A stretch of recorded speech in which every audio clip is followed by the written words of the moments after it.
Assalamualaikum warahmatullahi wabarakatuh. Nama saya Suryan Akbar dan di sini saya akan menjelaskan tentang konfigurasi server SoftSwitch. Jadi, pertama, apa itu PBX? PBX atau Private Branch Exchange adalah sebuah penyedia layanan telepon yang melayani pertukaran telepon dengan pusat di dalam suatu perusahaan dan menjadi penghubung antara telepon dari publik ke telepon perusahaan. Sini ada jenis-jenis PBX, yaitu PMBX atau Private Manual Branch Exchange.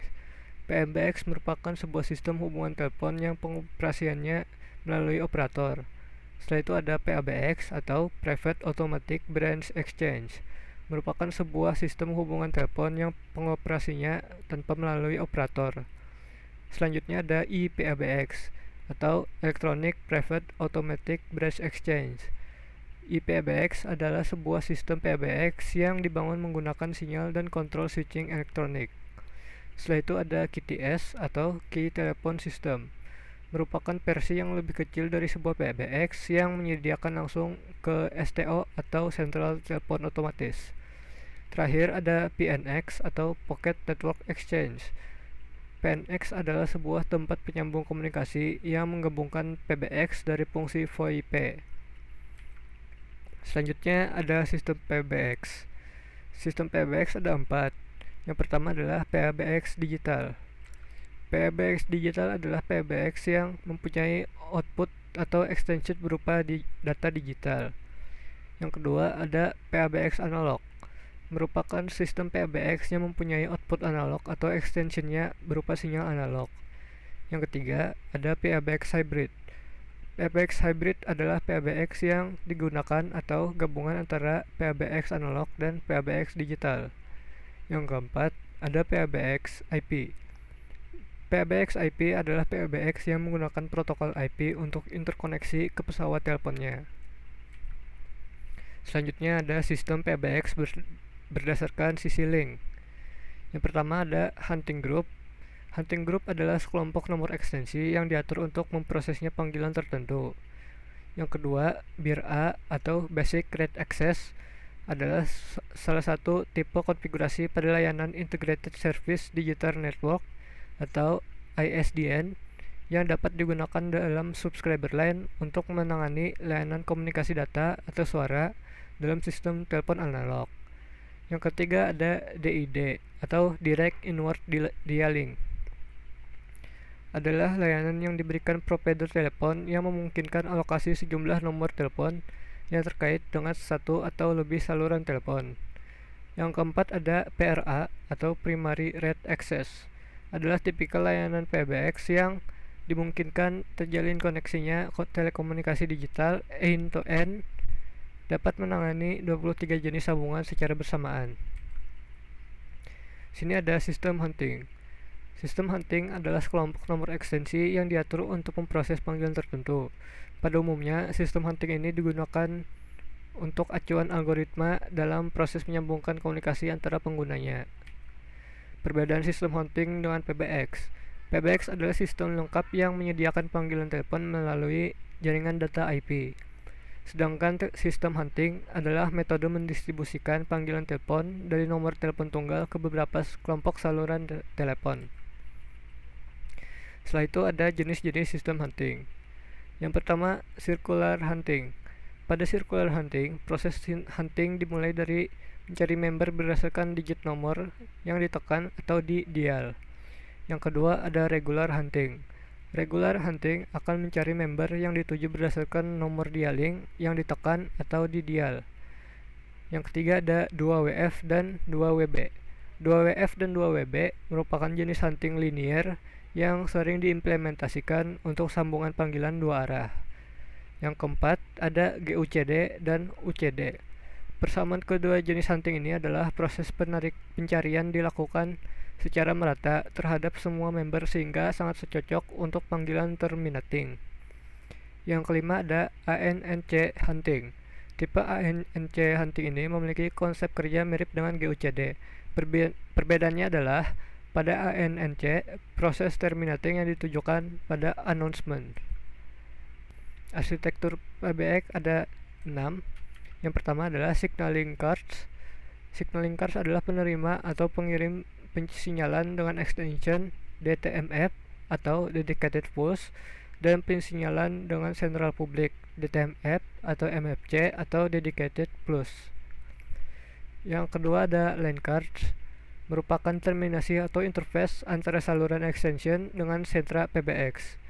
Yang ketiga ada trunk cards, sebagai terminasi atau interface antara saluran atau trunk ke PSTN dengan sentra PBX. Yang keempat adalah switch card, melakukan fungsi penyambungan antara port extension dengan port extension lainnya. Yang kelima ada processor cards, yaitu sebagai pusat kontrol yang mengendalikan seluruh aktivitas sentral baik dalam hal call processing, operator, dan maintenance, safeguarding, dan billing. Yang keenam ada IVR atau Interactive Voice Response atau juga switchboard untuk layanan penyambungan panggilan masuk atau incoming call. Sini ada contoh arsitektur PBX. Selanjutnya adalah teknologi SIP atau Session Initiated Protocol. SIP atau Session Initiation Protocol adalah suatu signaling atau pensinyalan protokol dan pengontrolan pada layar aplikasi yang berfungsi untuk membangun, memodifikasi, dan mengakhiri suatu sesi multimedia yang melibatkan satu atau beberapa orang. Fungsi SIP. Fungsi utama SIP adalah menentukan standar dalam proses signaling dan pengontrolan sesi komunikasi dalam paket komunikasi telepon. Sini ada tahap membangun dan mengkonfigurasi jaringan berbasis SIP. Yang pertama, user location. User location merupakan fase yang wajib Anda tentukan terlebih dahulu dengan cara mengobservasi lokasi pengguna yang akan dihubungkan dan saling berkomunikasi. Kedua, user availability. User availability adalah fase analisis keterlibatan dan partisipasi berbagai elemen pengguna ketika melakukan komunikasi. Yang ketiga, user capability. User capability berarti mendesain jenis media dan aspek tertentu terhadap protokol dan media yang akan digunakan dalam berkomunikasi. Contohnya jenis aplikasi yang digunakan. 4. Ada session setup. Session setup digunakan sebagai tanda yang mewakili dimulainya sebuah proses komunikasi antara pemanggil dan penerima. 5. Yaitu session management. Setelah keempat tahapan tersebut dipenuhi, dilanjutkan fase transfer, modifikasi, dan pengakhiran sesi komunikasi. Content message dalam SIP ada dua. Yang pertama, request or message, dan yang kedua adalah response. Request atau message adalah pesan yang dikirimkan oleh perangkat pengguna kepada server yang berisi permintaan jenis operasi yang akan dilakukan oleh pengguna. Sedangkan respon merupakan pesan sebagai umpat balik dari server terhadap request yang dikirimkan oleh klien. Pesan tersebut berisi tentang jenis operasi yang diinginkan oleh pengguna.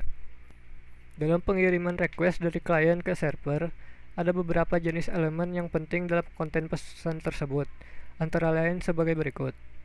1. Register. Register dapat difungsikan oleh pengguna dalam membuat daftar baru tentang informasi kontak respons yang mengandung konten tentang keadaan permintaan dan status kode yang ditampilkan. 2. Egg. Egg merupakan informasi yang menunjukkan bahwa klien telah menerima respon yang terakhir setelah adanya request invite. Tipe ini hanya dapat disertakan dalam request message. 3. Bye. Pemberitahuan yang dikirimkan oleh klien pada server bahwa sesi percakapan akan diakhiri. 4. Cancel. Cancel digunakan untuk membatalkan request message ketika memperoleh balasan dari server. 5. Invite. Pesan ini digunakan untuk memberitahukan ban pada user baru atau layanan lain yang di-load dalam komunikasi. 6. Option. Option digunakan untuk menampilkan kapas server. 7. Update. Update memberikan informasi bahwa server melakukan tindakan modifikasi keadaan sesi tanpa mengubah kondisi dialog. 8. Refer. Refer berarti meminta klien untuk mengirimkan request untuk melakukan transfer panggilan. 9. Preg. Preg dikirimkan sebagai tanggapan terhadap respon sementara atas permintaan yang dikirimkan klien. 10. Subscribe. Subscribe yaitu menjadwalkan pemberitahuan notifikasi kepada klien serta berkala tentang adanya informasi baru. 11. Notify. Notify berarti memberikan informasi baru kepada pengguna. 12. Publish. Publish yaitu mempublikasikan event layanan ke server. 13. Message. Message adalah membagikan pesan melalui aplikasi instant message. 14. Info. Info berarti mengirimkan informasi mid-session tanpa mengubah session state. Kembali ke respon, ada beberapa jenis kode respon dari server yang dapat Anda pahami, antara lain sebagai berikut.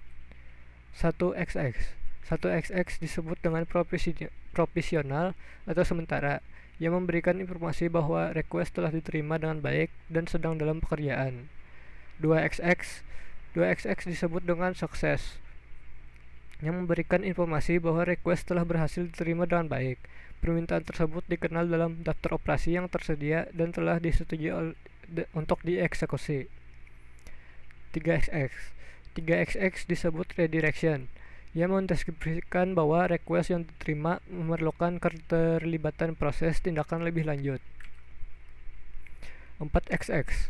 4xx disebut client error, yang menunjukkan kesalahan pada request pada baris sintaksnya hingga server tidak dapat mengenali dan berakibat kegagalan dalam server pemrosesannya. 5xx. 5xx disebut dengan server error, yang menunjukkan kode kegagalan saat server tidak berhasil mengakomodasi request yang dikirimkan klien. 6xx disebut dengan global failure code, yang memberikan informasi bahwa request yang dikirimkan klien tidak dapat dikerjakan oleh server. Elemen pendukung SIP dalam komunikasi voice. Yang pertama ada user agent. User agent terdiri atas UAC atau user agent client dan UAS atau user agent server.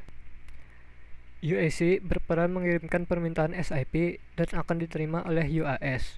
Kemudian permintaan tersebut dikembalikan dalam bentuk respon layanan SIP. Karakteristik telepon berbasis SIP adalah model komunikasi client server yang juga menyediakan fitur telepon seperti calling, answer, digital, reject call, hold, dan call transfer. 2. SIP proxy server. Elemen ini juga terdiri atas UAS dan UAC yang bekerja sebagai komponen perantara antar komponen dalam jaringan. Server proxy memainkan peranannya dalam menentukan alokasi routing dan menjamin bahwa pengiriman request dari klien ke server akan lebih cepat dan dekat rutenya. Selain itu, server proxy juga berhak mengatur kebijakan bahwa pengguna dapat melakukan dialing dan percakapan atau tidak. SIP proxy server yang mampu merutkan pesan banyak penerima disebut dengan forking proxy. Artinya, forking request dapat menangani beberapa permintaan dalam sebuah layanan. 3. Redirect server.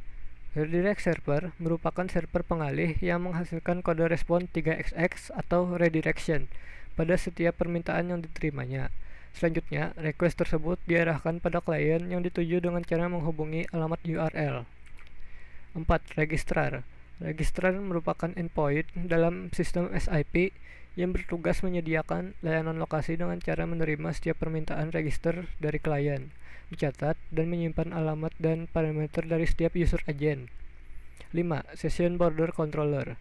Session Border Controller berfungsi menjembatani komunikasi antara user agent dan server SIP pada setiap layanan yang dijalankan, termasuk network topology hiding dan NAT firewall.